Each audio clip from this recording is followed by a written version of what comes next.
Hello, and welcome to Faraway Radio, the social impact podcast that spotlights the voices of grassroots humanitarians and environmentalists, focusing on stories of changemakers. Join us every week as we connect with these leaders from around the world and hear about their journeys of creating community resilience. This season, we're going to be focusing on the changemakers of the ocean, inspiring activists, athletes, explorers, and even an astronaut who are using art, tech, and science to better our oceans.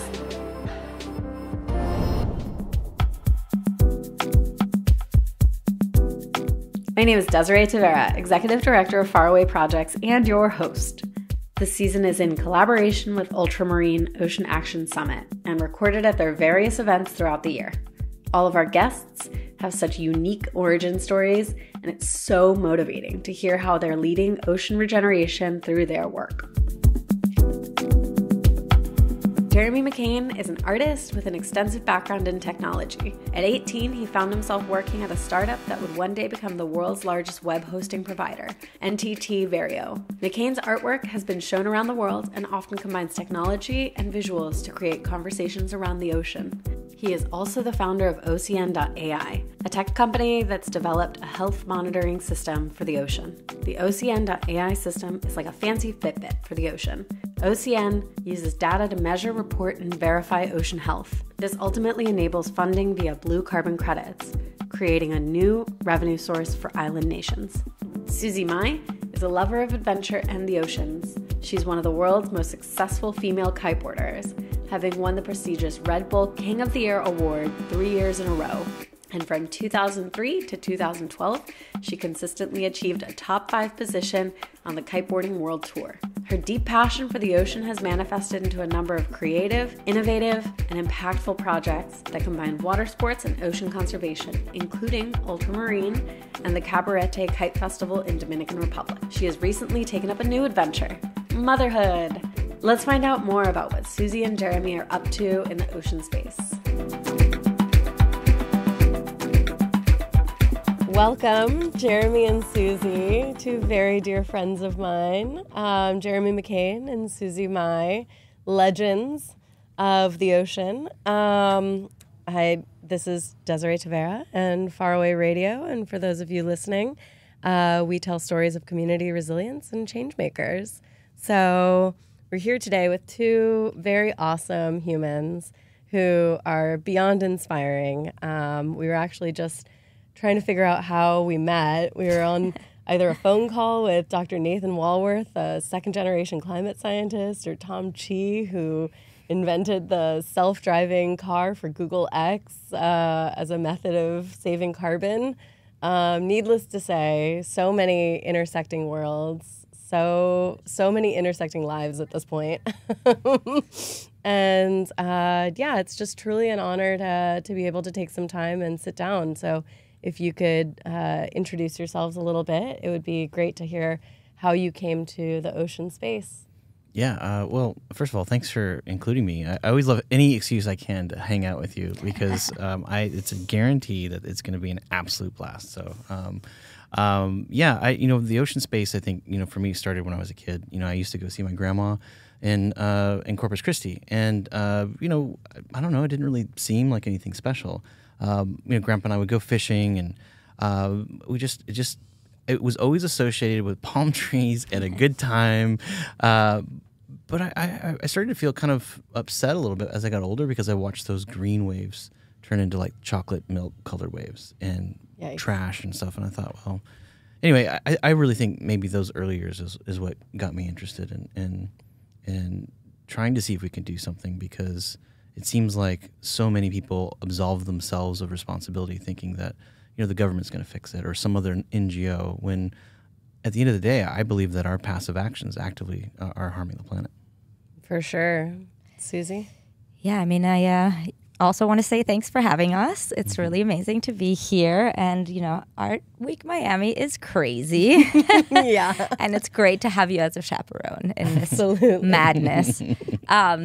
But yeah, wow, ocean conservation. So my background is I started life as a professional kite surfer, and that took me around the world on amazing experiences and trips and really off the beaten path. And the thing similar to Jeremy that I started seeing early was just how polluted stuff was getting over the years. And these were places that didn't even have their own plastic, stuff that was showing up on the beaches from other countries. And so, very quickly being a professional kiteboarder, it started to dawn on me that if I wanted to continue to do this and have clean waters to kite, I had to, do something about it. So, yeah, passion driven, I think, both of us. It's safe to say that we found each other purely because we share that incredible passion to just let's get something done. Yeah, I agree. Fast forward to what you're doing now, Ultramarine, your incredible collaboration. Could you share a bit more about that?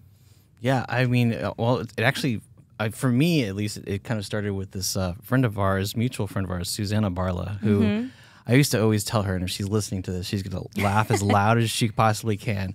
I used to tell her, I said, sometimes I have no idea, Susanna, what you're actually saying. It's so like my phone dropped in a bucket of LSD and just started saying random things. But I'll tell you something. Susanna has the biggest heart that I've ever met of anybody. And she said, you ought to meet Susie Mai.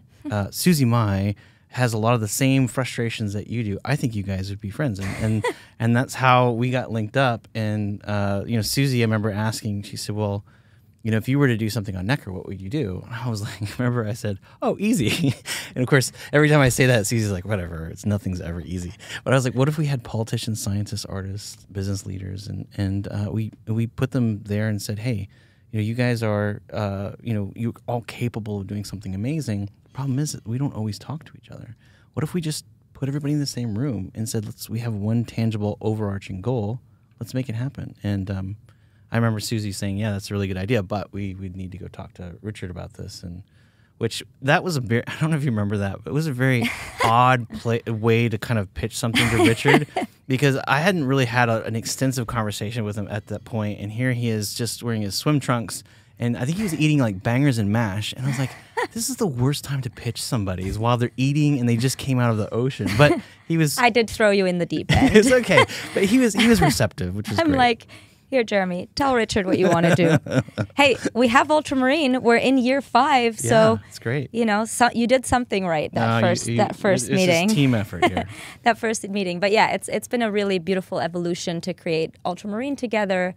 As Jeremy mentioned, it was really born out of our frustration to try and get something done versus just talk about stuff. And you go around to all the conferences, and it's great. There are a lot of things being discussed, but really, we were missing that part of like, okay, well, now we're all revved up and we're ready to do something, and there's just not really a short-term plan, right? Everyone's got these long-term goals. So we're like, sweet, let's just, use our ADD in a good way and just try to focus on things that we can complete in a 12-month cycle and try to hold everyone accountable who's in our group to have accountability buddies and milestones and try to check in. Maybe we should do little badges from now on. And be like 24 months. Oceans Anonymous. Welcome to OA. We could start doing that. But really, I think that's really what also because of our chemistry has happened at Ultramarine. We have a lot of doers. We have a lot of people who are just like, give me a shovel and I will start to dig. Like, I don't need a big plan. I just need to get going. Right. So talking about doers real quick, how did I just catch that Sir Richard Branson, knighted rock star of England, is involved in Ultramarine? Why Necker? Why Branson? Let's dive into that a little bit. Yeah, that's a funny story. So my background as a professional kite surfer, as I said, led me to crazy places, including Necker Island, because Richard and his entire family are kite surfers. They're very passionate about it. I think there are probably 30 or 40 Bransons in the family that kite, so it's a whole crew.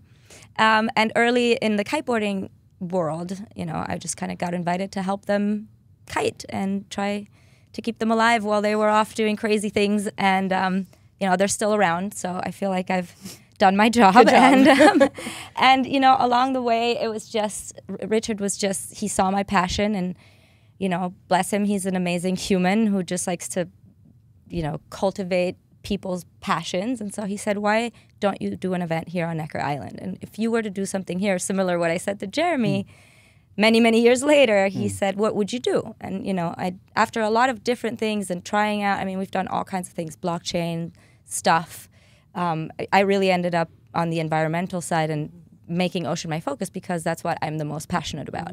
And so Necker Island is really the special venue that was really designed to create community in a way that is really hard to get in other places because you're on an island all together. It creates a lot of peak experiences. Like suddenly there's a lemur, and then there's a flamingo, and then there's a giant tortoise walking around, and you're in this area that's already so well designed for nature and humans to live together. And I think that's what creates the perfect background for us to do this work, because we can be like, hey, check this out. There's solar.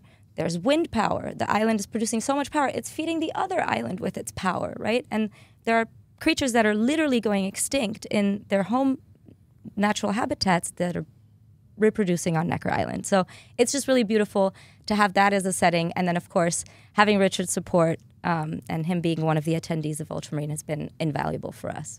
Yeah, I totally agree with that. And I think when we think about the things that we need to do, right? Sometimes it's like, the United States is such a massive country, right? So we have a lot of problems, and so it's really hard to sometimes look at exactly how we would move forward because it's such a massive problem. But like, as Susi's pointing out, like on an island, you can try some things and see what works, and you can work out all the kinks and say, okay, here's a path to how we might scale an idea. And I feel like, places like Necker have done that. There have been other places on the planet as well. But I think for me, I've always looked up to what Richard's done because I felt like, he always seems to come from a place of humility, and he's a little crazy, which is great. I love it.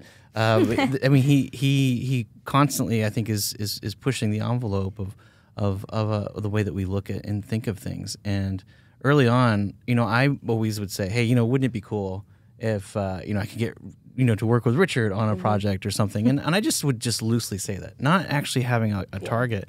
But, enough people listen to me. Yeah. And I think Susanna, in that scenario, she was like, well, this guy says it all the time. Maybe he should just meet Richard. Susi. Yeah.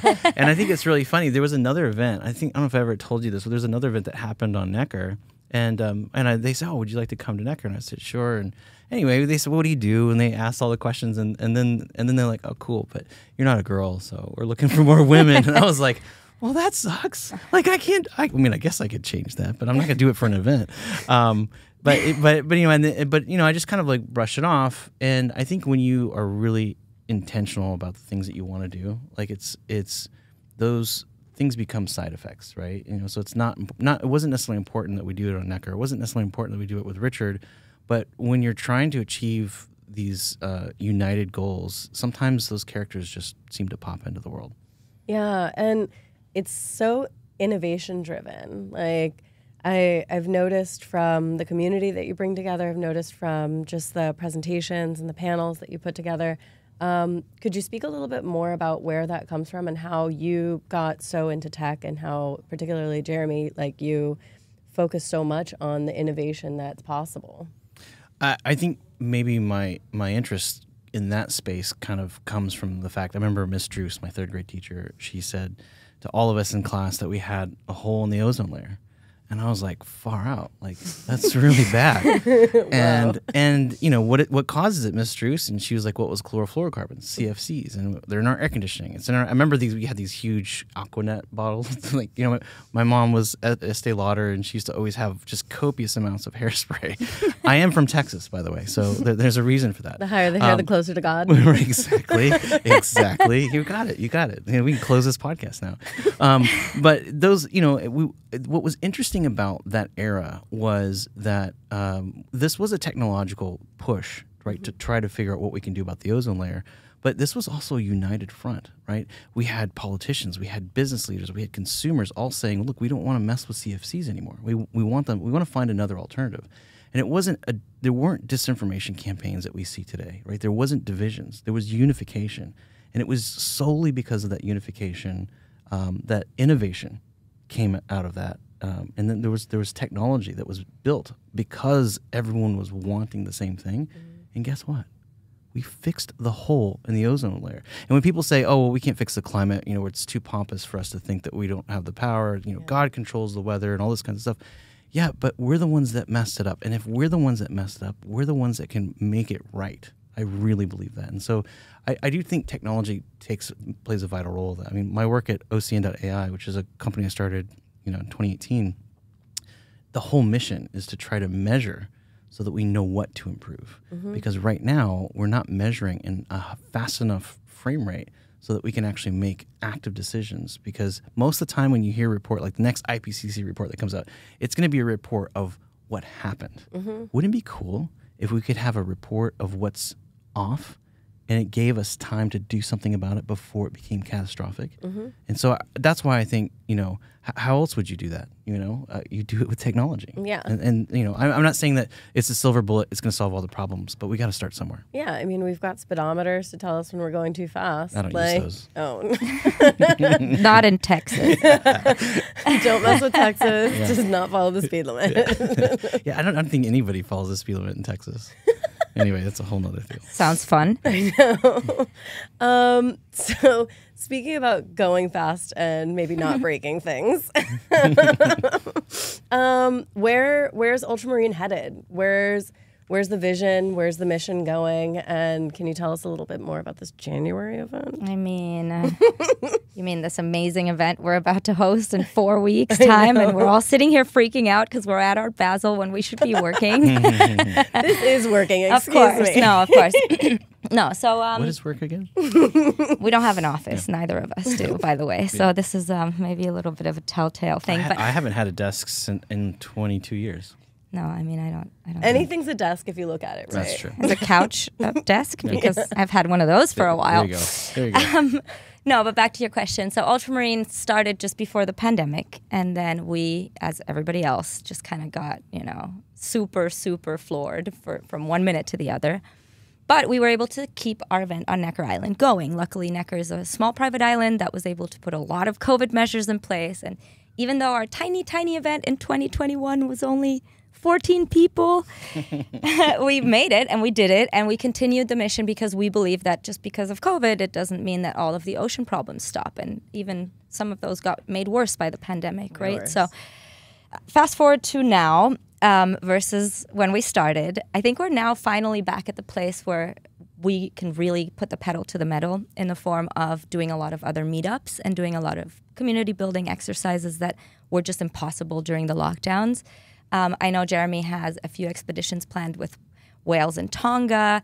But, as we start to grow the community, we want to kind of create a format where there are smaller meetups and smaller activations all around the world based on either a project or a person that's interesting to our community. So when we talk, and this stuff kind of started happening in a smaller way during COVID, but really now that we're back, we're going to put a really nice agenda together for next year and have, up to maybe 5 or 6 different meetups.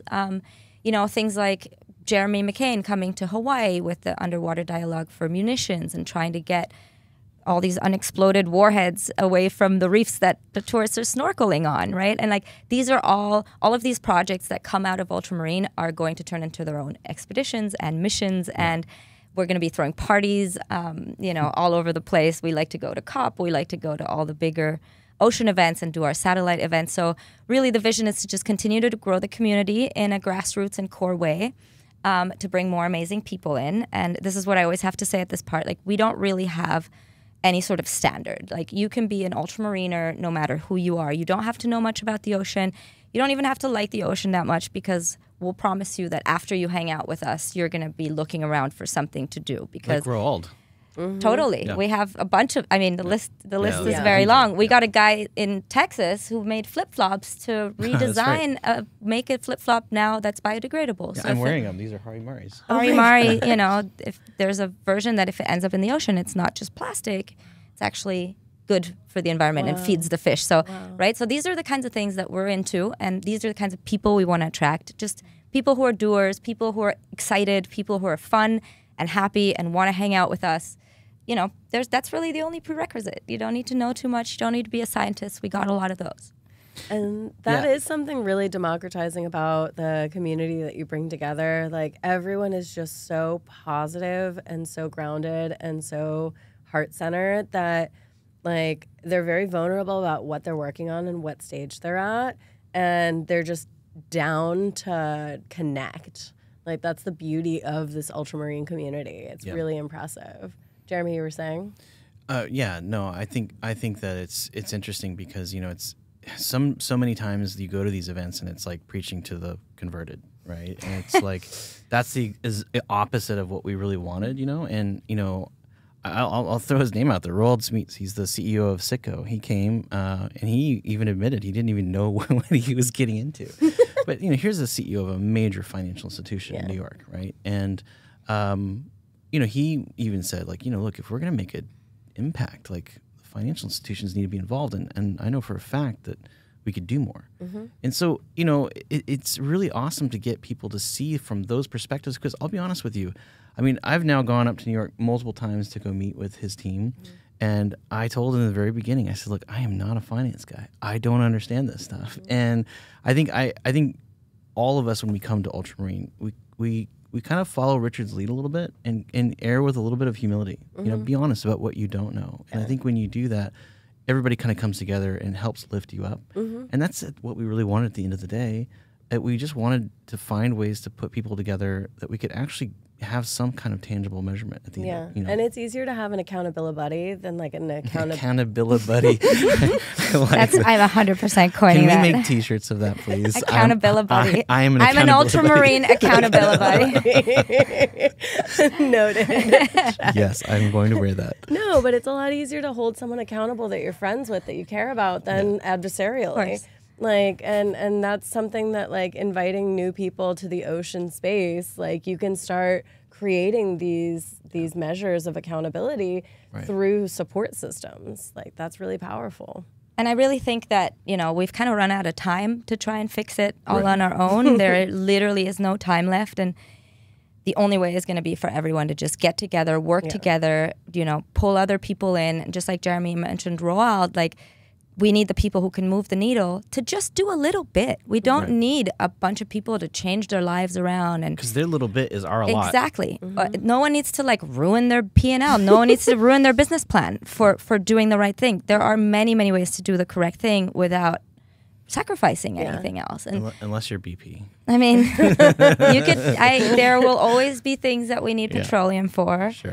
There will always be things we need plastics for, especially in medicine. There are ways to do that consciously. There are ways to use plastic only for where it's really life or death, and use other stuff for other things, right? And you don't need to wrap a banana in plastic. No, absolutely not. That's not needed. It's got its own, like, wrapper that's way more advanced than anything we could build. It's a better color than plastic. It does all the things that we wish plastic could do. A banana wrapper, if you really think about it. But Art Basel bananas. I mean, yeah, Banksy was onto something, right? But back to the question about the event, I'll just go into that just very, very briefly. So the reason we use Necker and the reason we love this so much is because Necker really, we do follow Richard's lead, as Jeremy said. Necker's really designed to work and play at the same time. And we believe, especially this new generation that we're in, where things are changing, where people are on the move, you just need to have a place where people can really connect. You need a community that can leave the island and call each other on the phone without having to schedule a meeting. And, we usually do breakouts and have amazing speakers and do all the content in the morning, but then we leave enough time in the afternoon for people to go out and hang out in a hot tub or go snorkeling or stand up paddleboarding. And we really find that's when some of the more extremely amazing connections happen, where it's like we've had companies start within 48 hours of the event starting. We've had people write checks for donations literally on day one, where they're like, you don't need to tell me anything more. I'm done. Like, I'm ready to support this, right? So that's really, I think, the difference between, like, people are always like, why Necker? And it's like, well, the elders started there.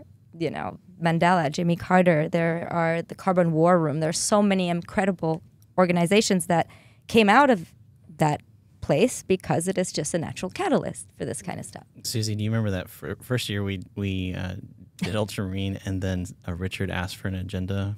Oh, yeah. Well, and I was kind of like, all right, I'm just going to let Jeremy run with this. And he had programmed mornings and afternoons. And we even pushed it back to 5, remember? I'm like, Jeremy, we have to push your after. He wanted, like, morning agenda, lunch, maybe like a 30-minute lemur feed, but that was it. And then he wanted people to go right back to the conference room. I'm like, we got stuff to do, and man. I'm like, Jeremy, look, I'm sorry, but you're not going to keep people in here. Let's move it to 5 p.m. and then the afternoon slot. Let's give them like 3 hours off. And then Richard looks at the agenda and he's like, what is this? And he just like took a pen and just crossed out all the afternoon agenda, like all of it. He's just like, people need to have fun. People need to enjoy Necker. People need to connect. And at the end of the day, that's really what. Yeah, he was really gracious when he said it. He's like, oh, Necker, we tend to like to play harder than we work. And I was like, yeah. And then, kind of my I don't know, it was like the first time that I had done this with Susi. And so like, I'm a little bit of a perfectionist, as you both know. And I'm like, oh, right, yes, I'm going to redo this, and it's just like, and it made sense when he said it, but, you don't think about it because, especially if you spend time at UN events and whatever, it's just like stuff back to back. Mm-hmm. And then, if you really think about it, where did you make those impressions? Well, it was in the hallways. Mm-hmm. It was, at the restaurants or whatever. At the happy hours. And that's we try to curate a lot of that. I would say that probably the most impactful conversations I've ever had on Necker are in the hot tub. There are multiple hot tubs. So it's not just one hot tub. That's true. It's not this weird place where like there are like 5 hot tubs on Necker. I just snorted on a podcast. Oh my God. When you keep hearing about this hot tub, there are multiple. One of them is a 50-person hot tub, by the way. So, so that one's on the beach. Yeah.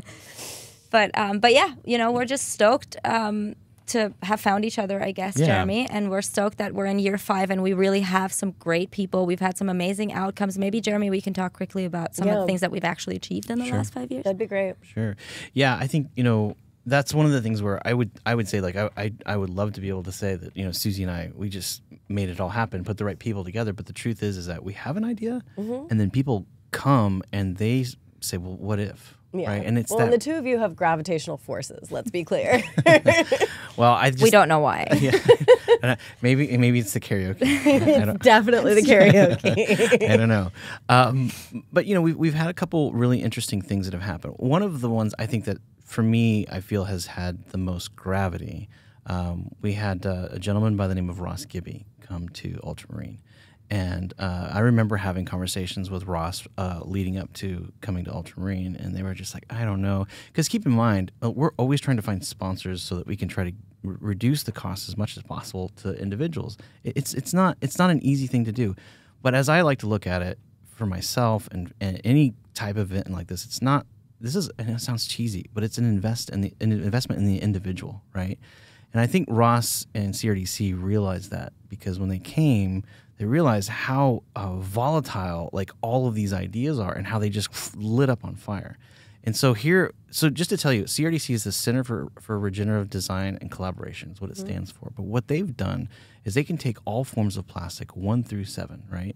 And whether it's dirty or whatever, normally you have to sort it. It's a big pain. They can actually take those, doesn't matter what format it's in, and they create a new product. Molecular, it's completely changed, and it's called Resin 8, which is a beautiful name, A+ for branding. And essentially what it is an aggregate, and they use that aggregate in concrete. And concrete, as you know, is one of the greatest sources of carbon emissions on the planet. So not only are they eradicating that problem, but they're also finding an end-of-life closed-loop solution for plastics. Now, awesome. Everybody's got ideas, and as you've probably heard me say before, man plans, God laughs. But what's great about this is that they've actually done a number of things. They've got now a plant in New York. They're doing something in Costa Rica. Dominican Republic. They're going to do Dominican Republic. And so we introduced them to some folks in South Korea. And South Korea now wants to completely eradicate all of their plastic waste programs within the next few years. So that's really exciting because now we start to see, we've been doing it wrong. And it kind of tailors in very nicely to the things I believe. I believe that climate change and a lot of these catastrophes really at the end of the day are just business problems, right? We're just doing it wrong. But maybe we could start doing it right. I've started working with, just side by side with Victor Vescovo, who he and I, we both from Dallas. Somehow we never met. And D Magazine asked me to shoot an underwater portrait of him, and they were like, "Oh yeah, there's this guy that he's got a submarine." I was like, "Is that Victor Vescovo?" Like, there's not too many of these guys. His Triton sub is the only sub that's continually gone down 15 times to the Marianas Trench. It's amazing. And so what's really cool about him though is that he's a hedge fund guy. He's a finance guy. And he looks at deep sea mining and all these other kinds of things as a business problem, right? It's the way that we invest in things. So I've kind of started to really kind of get enlightened by guys like Victor, folks like Ralph Chami from the International Monetary Fund that'll be joining us at Ultramarine this year. And what those guys are doing is they realize that, like Susie and I and you, we talk about the oceans passionately because we love the oceans, right? Yeah. But there are people that are more motivated with finance and business. Sure. If I told you that mining the deep sea would require a $7 billion investment before you got a zero EBITDA, that's, for those that don't know the term, that's earnest before interest, taxation, depreciation, amortization. Yep. I am learning a few things. You are. I'm impressed. When you look at that, it just doesn't make good financial sense. Yeah. And so therefore, deep sea mining doesn't need to happen. Yeah. And so if we can start to look at these types of things, and so that gives you kind of an overview of why groups like CRDC can come in, they can actually create these solutions moving out of ultramarine. But it all starts with these conversations that we're having in very casual-like environments. But the accountability buddy aspect of this is really important, right? Yeah. Because now if we get stuck, someone's right there to help us kind of get over that hurdle. Yeah, yeah, and definitely, like, I've noticed it's a huge community of dreamers and doers. Like, you find someone that's willing to dream really big and do it, and that's the power of the mission that you brought together for Ultramarine. I did want to ask you as kind of a wrapping question. Both of you are such powerful change makers, like in your own rights. You know, the two of you have just accomplished so much with bringing together this massive community. And like beyond that, the advocacy that you do, the work that you do is just so powerful. Who are your change makers? Who do you look up to? Sylvia Earle. It's really hard to be in this space and like not think that she's the most amazing woman on planet Earth. I mean, she told me I think she says, my first dive was someone put the thing in my mouth and said, just breathe normally, and threw me in the water, right? And at this point, she's 80 plus, and she's done more dives than any other person on planet Earth. She has seen literally with her own two eyes how everything's changed from when she started to today. And I just find her to be the most inspiring and most authentically connected person to the ocean. I rever every minute I get to spend with her. Yeah, and she advocates and does a lot of work for her. It's just so legit coming from her, you know what I mean? You just find yourself in a place where everyone's like, let's do this, let's do that. And then she comes in and just is like, I saw it. And that's all she needs to say, you know what I mean? So I find her so powerful that I just wish there was a way to clone her into a million of Sylvias and send her. Maybe that's our new mission at Ultramarine. We're gonna clone Sylvias. Sylvia's angels. Sylvia's angels. Yes, that's what we need. I love it. Sylvia's seahorses. Jeremy? Yeah, I mean, it's interesting. About 10 years or so, a friend of mine who's a singer in Australia, his name's John Stevens. He actually was the lead singer for NXS for a while. Yeah. We were on this small island, and there's a theme with islands now that you think about it. But he asked me what celebrity I would like to meet, and at the time I said, I don't really know. Not really. I mean, it'd be great if I ran into somebody that I recognize, but it's not something I think about a lot. And I recently texted him. I said, "Hey, you asked me a question 10 years ago. I finally have an answer." Because I've looked at what people have done and how they kind of hold themselves. I mean, obviously Richard's an amazing human being. Always look up to him, but probably most people wouldn't guess. But I would say I really like the way Bono holds himself, right? Because if you listen to him talk. He's talked about what his passions have been and what the Red Campaign did, AIDS in Africa, and just the way that his communication is. I just love it. It's beautiful. And one of the things he recently said on an interview, I think was with the Late Show. He said, if you're in America, you are an AIDS activist because the United States has done more for AIDS research than any other place. And when you think about things like that, you realize that we're more powerful in numbers. And so, maybe one day, Bono, if you're listening, you want to hang out, Yeah, maybe we could sing together. I would like that. And I know you don't do karaoke, but I would be there for Bono karaoke on Necker Island in a heartbeat. Okay. Well, we can't forget the Edge and Adam Clayton. Those guys got to come too. Definitely. And then, just wrapping up here, like what are your big, just couple of lines, like personal goals for next year?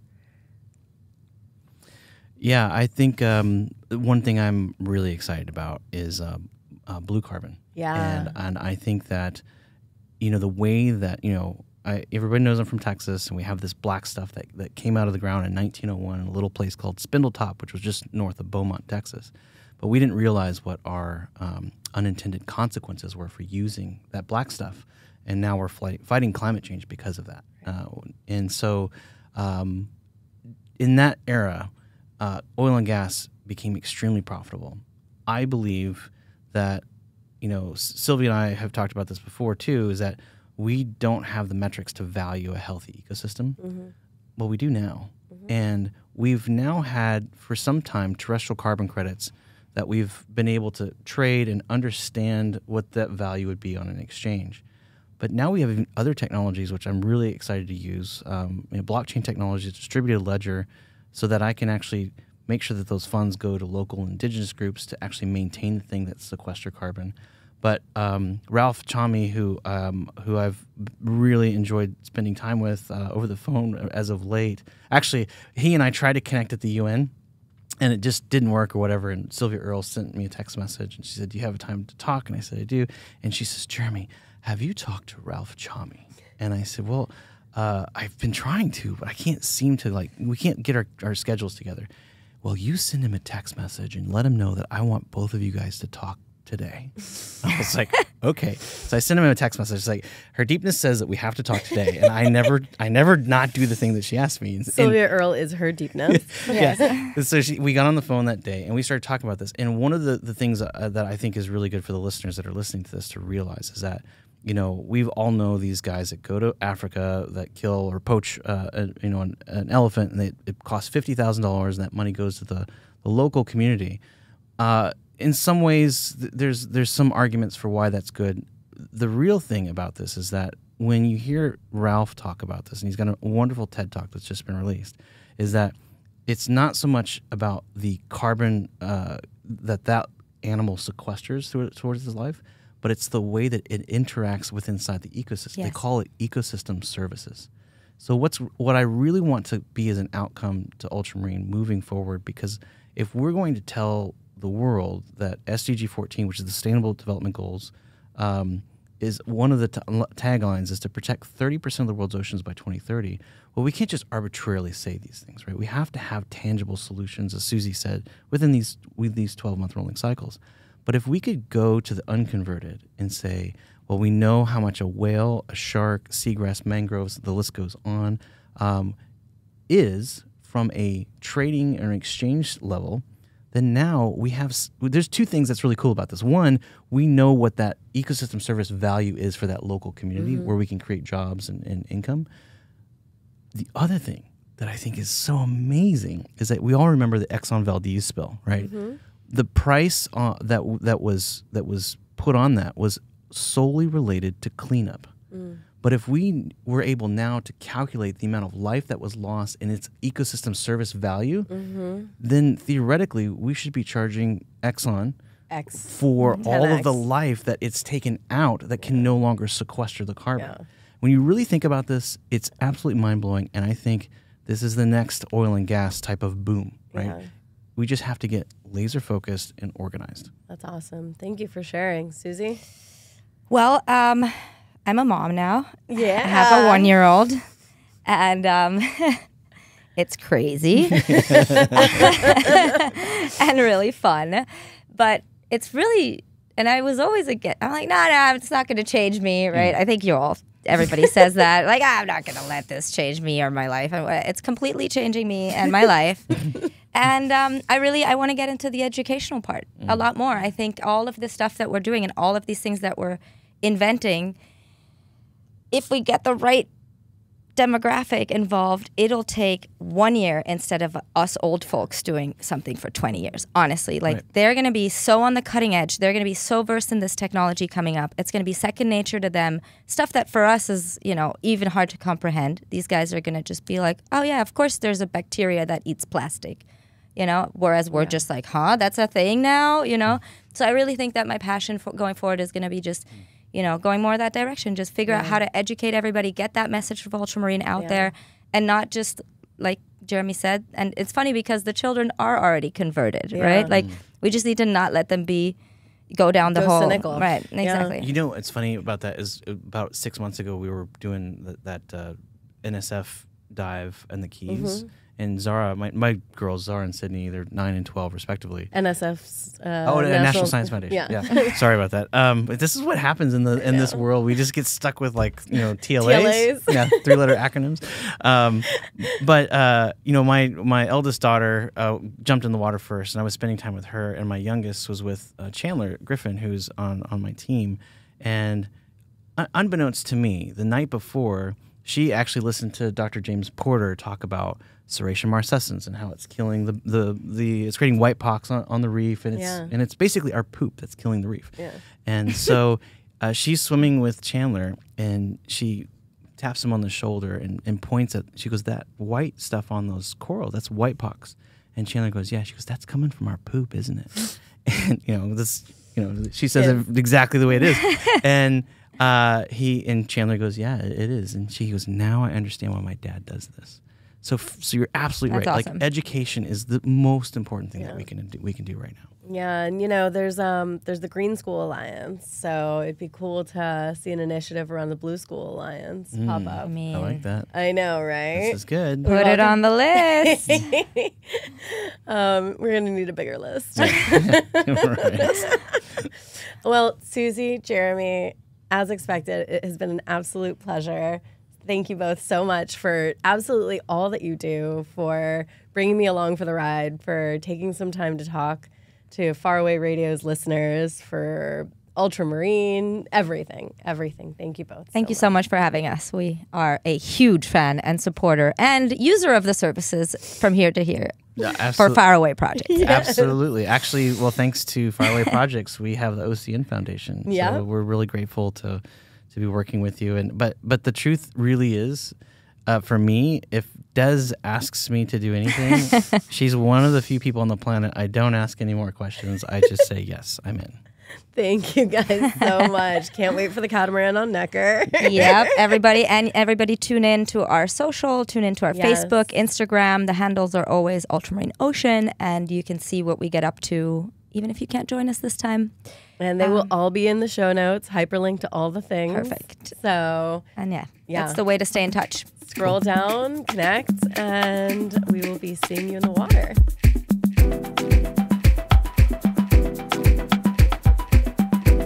That's our last podcast of season 1. Thank you all for coming along for the ride as we took a deep dive into athletes, defenders, explorers, and even astronauts who are all focused on saving the ocean in their unique ways. Make sure to stay tuned for season 2, where we'll be coming back to the shoreline and getting grounded with inspiring changemakers reconnecting with Earth issues and Indigenous wisdom. As always, I'm your host, Desiree Tavera, and this is Faraway Radio. See you in season 2.